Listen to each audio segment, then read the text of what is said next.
What's cracking, guys? Omar Isuf here, back with another video. In this video today, I'm talking about a very important topic that does not get nearly enough love. I'm going to delve into the science. I'm going to try and keep it simple, but the question is, what is the best, the most optimal time to train in the day?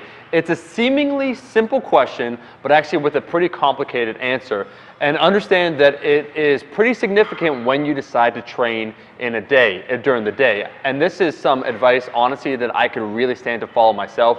One, because I am truly a deadbeat where I go to bed late. I wake up pretty damn late too. And so that means that my schedule throughout the day, it's kind of hectic. When I train, it's not consistent. And really, in a way, I'm leaving gains on the table, because you will note that the best lifters tend to lift at peak times. And there's a reason behind that. I'm going to talk about your circadian rhythm. I'm talking about your biological clock, your sleep cycle. I'm going to talk about something called your testosterone to cortisol ratio. I'm going to try and keep it simple for this video today, but how these very important variables, if we don't take them into account, we're then not optimizing our training, and quite frankly, we're not getting as strong or building as much muscle or getting as lean as we potentially could. So this topic, I personally feel, is super important that doesn't get talked about. And this is an area that, you know, I'm being real.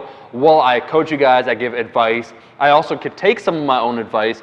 I could do a better job. Hashtag 2017, don't be a damn deadbeat Omar. So here's what I'm talking about. Your circadian rhythm basically measures a bunch of your different biological clocks, your cycles that occur in your body. The one that we care about most importantly for this is your sleep-wake cycle, which means when you go to bed, when you wake up, and then the hormones that it affects. There's a lot of other things, once again, that happen in your body. Your body is actually pretty damn complicated. But for most people, we could kind of assume that during the day, they work from what, like a 9 to 5, or you go to school, right? 9 to 5, that's the generally agreed upon time. Normally when daylight's out is when you're working. You go to bed, maybe somewhere around midnight, I'm just assuming, wake up at 8 o'clock. I know that's not me, but this is just a general assumption. And what happens is that when you first wake up, your cortisol is actually really high, and this goes down throughout the day. It actually goes down to the lowest around late afternoon towards early evening, assuming if you go to bed and you work at that time. Testosterone, on the other hand, peaks during the night. So at the start of the day, it's not nearly as high. Near the end of the day, it's a lot higher. We also could take a look at core body temperature. We could take a look at your hormonal profile, hormonal signaling, muscle signaling, a lot of different very cool things. But the bottom line is, depending upon when you work out, it'll affect your overall performance, like how your body feels. We could talk about things like even flexibility. We could talk about how the joints feel. You ever wonder why, if you just train as soon as you get out of bed, let's say you wake up at 8 a.m. and then you train right at 8:30, how everything just feels kind of tight, sore, your mobility's not there, when you're stressed out, when your cortisol is super elevated while you don't train as optimally. These are all really important variables. So your circadian rhythm, it kind of measures all this, and the whole idea behind it is trying to find the optimal time then to train. And the optimal time is basically when your testosterone is highest, and then when your cortisol is at its lowest, and also when essentially your cortisol will also, because training is a certain type of stress. Cortisol, keep in mind, is a stress hormone. This is keeping it super basic, but it's a stress hormone. So when you're stressed out, it increases. That's why when you first wake up, it's super elevated. But when you train, it is a stressor, so it does elevate itself. But if you train at that best peak time, what happens? Well, it spikes pretty quickly. It'll also go down rather rapidly. So if we look at muscle signaling to your body, so we look at just what your body does when it comes to training, there is a peak time to train, so you get the most bang for your buck, the most, let's say, muscle protein synthesis, and then the least amount of stress on your body. So not all times are made equal. I hope I've made this now clear in this video. So just saying, yo, bro, just train whenever. It's like, whenever you feel good. It's not quite that simple. So we can agree that if you have some sort of sleep schedule that you rely upon, that you use, I just gave that typical one because that applies to most people, but as long as you could kind of regulate it into a fairly, normal routine, what you'll notice actually, like I said, is that the intersection between testosterone when it's at its highest and cortisol when it's at its lowest tends to be, for most people, if they go to bed around midnight, wake up at 8 a.m., between around 2:30 to 8:30 in the night. So between 2:30 p.m. and 8:30 p.m. And the general rule of thumb is about 6 hours after you train is when it seems to be best, but the band is given for a specific reason. Everybody's different. Like I said, I talked about the core body temperature. I talked about muscle signaling.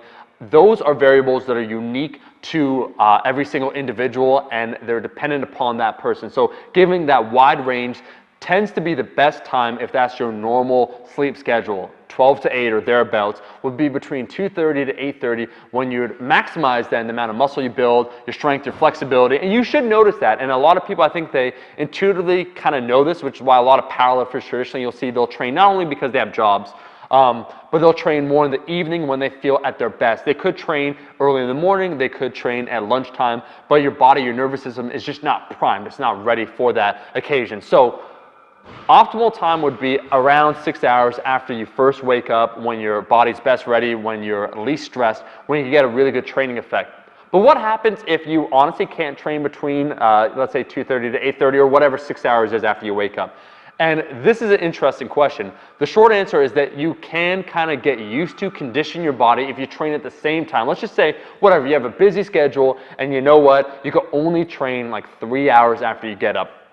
While that is not optimal, once again, your body can get used to it. The worst thing you could kind of do is training all over the place, just training at different times. So if you wake up at different times and then you train at different times, your body's just honestly going to be kind of confused. It can't get into a flow. So while I said 6 hours after you first get up seems to be thereabouts around the best time, you can also try and find whatever that band that's, you know, normal for you. So if it's 3 hours after you get up, 9 hours, whatever the case might be, that will be the time you train. Your body can get acclimated to that. It can get used to that time, and that could then be your best time. But understand, like I said before, this is a pretty simple question. I'm making a basic video on this. It gets a lot more complicated than that. I'm trying to just distill it down to its essence. I'm going to link in the description a great article by Menno outlining all these things, how once again when it comes to muscle protein synthesis, when it comes to peak testosterone, cortisol levels, the stress hormone, when it comes to flexibility, strength, just your central nervous system, when it comes to priming your CNS, all those sorts of different things, all those variables, there's actually a lot of science in it, and it's not a simple answer like, yo bro, just train whenever. The rule of thumb, like I said, about 6 hours after you wake up, you can normalize another time. You should note also when you train and when you get a really good training session, and that probably is your best time. For me personally, if I get up earlier, it is around afternoon. So for me, I have been leaving gains on the table, and I said there's a pretty significant amount when you take a look at the research, how much better it is for your body, which is why they try and set up, you know, powerlifting meets and things like that around the afternoon, normally thereabouts once again, because that seems to be the peak performance time. Guys, that is the video. I hope I answered the question for you. What is the best time to train? Something you probably don't think of, something you probably think doesn't matter, but trust me, it's some of these little things, much like how sleep is honestly pretty much better than any supplement out there. Training at the right time and just getting yourself into, let's say, a good pattern, let's say, a good way of training throughout the week, being consistent at that time is also equally important. Thank you so much for watching the video. If you liked the damn video, I'm looking right at you. Your sleep-deprived soul. Trust me, I've been there, and I'm also, like I said, guilty of this. Hashtag don't be a deadbeat 2017. Like the damn video, leave a comment below, and I'll be seeing all you guys, my rascals, in that next video. Peace. Now it's 5 a.m. I'm just going to peace out myself. Just going to, yeah, just great filming else. I'll see you in the next one. Just going to one leg over the other. And just gonna